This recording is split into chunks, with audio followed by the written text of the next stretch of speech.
Mon bureau a déterminé que les récents épisodes de violence au Nord Kivu sont liés à des schémas récurrents d'hostilité qui sévissent dans la région depuis au moins le 1er juillet 2002, date à laquelle la Cour a commencé à exercer sa compétence en RDC, a déclaré Karim Khan. Il a ajouté que l'enquête en cours, ouverte en 2004, couvre désormais les crimes récents, renforçant ainsi l'engagement de la CPI dans la lutte contre l'impunité. Le procureur a rappelé que l'enquête de la CPI ne se limitera pas à des parties spécifiques du conflit. Mon bureau examinera de manière globale, indépendante et impartiale la responsabilité de tous les auteurs présumés, a-t-il affirmé, tout en soulignant l'importance du principe de complémentarité et la coopération avec les autorités congolaises pour assurer une justice efficace pour les victimes. Cette réactivation intervient dans un contexte où la RDC a intensifié ses efforts sur le plan judiciaire international, notamment avec l'affaire en cours devant la Cour de justice des États d'Afrique de l'Est qui oppose Kinshasa à Kigali.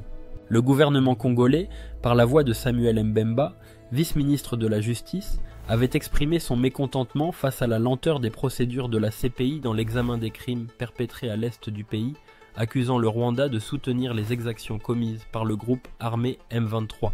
Par ailleurs, la campagne CPI Justice pour la RDC, lancée par le gouvernement congolais, vise à mobiliser les ONG et la société civile pour soutenir les démarches judiciaires internationales sous peine de sanctions. Le vice-ministre Mbemba a averti que les ONG qui ne s'impliqueront pas dans cette campagne risquent d'être radiées, alors que le gouvernement se réjouit déjà de l'examen de sa requête contre le Rwanda devant la Cour de justice de l'EAC. À côté de ceci, Félix Tshisekedi, déterminé à en finir avec le gouvernement rwandais, demande le retrait des troupes rwandaises de la RDC et critique la complicité de la francophonie. Le président de la République démocratique du Congo, RDC, Félix Tshisekedi, mène une offensive diplomatique et militaire déterminée pour mettre fin à l'ingérence du Rwanda dans l'est de son pays. Depuis plusieurs années, la région est ravagée par la présence de groupes armés, dont certains bénéficient du soutien du gouvernement rwandais.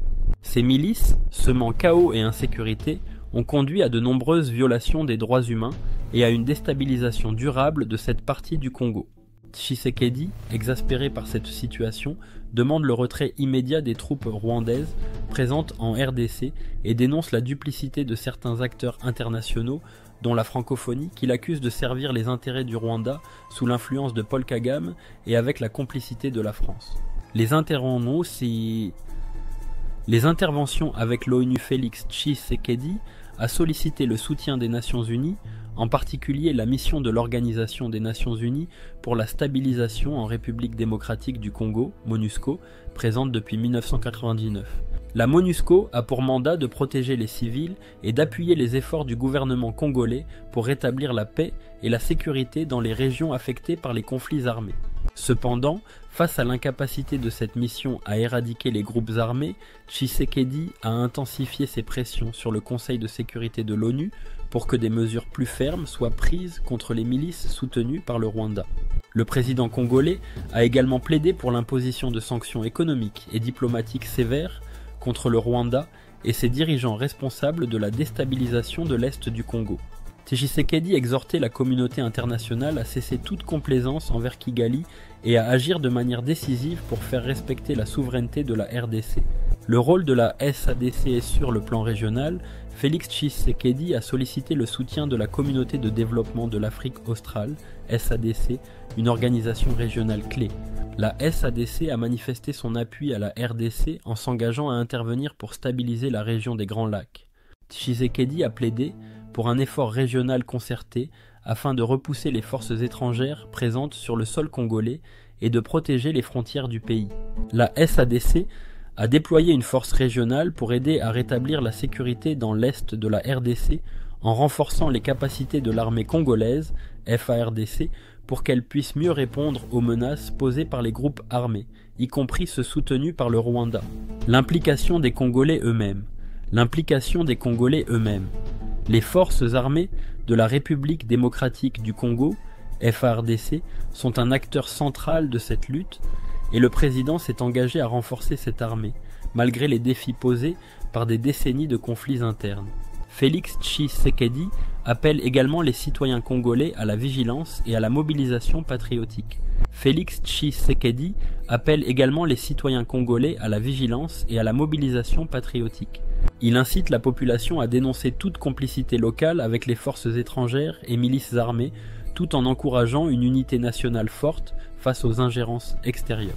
La duplicité de la francophonie et la complicité de la France, selon lui, la francophonie, dont le Rwanda est un membre influent, est devenue un outil au service des intérêts de Kigali. Tshisekedi dénonce une duplicité dans le traitement des crises régionales, estimant que l'OIF, sous l'influence du Rwanda, détourne ses principes de promotion de la paix pour protéger des régimes qui violent la souveraineté des États voisins. Le président congolais va plus loin en accusant Emmanuel Macron, président de la France, de complicité dans cette situation. Macron, selon Tshisekedi, ferme les yeux sur les agissements du Rwanda dans la partie orientale de la RDC en raison de ses relations stratégiques avec Paul Kagame.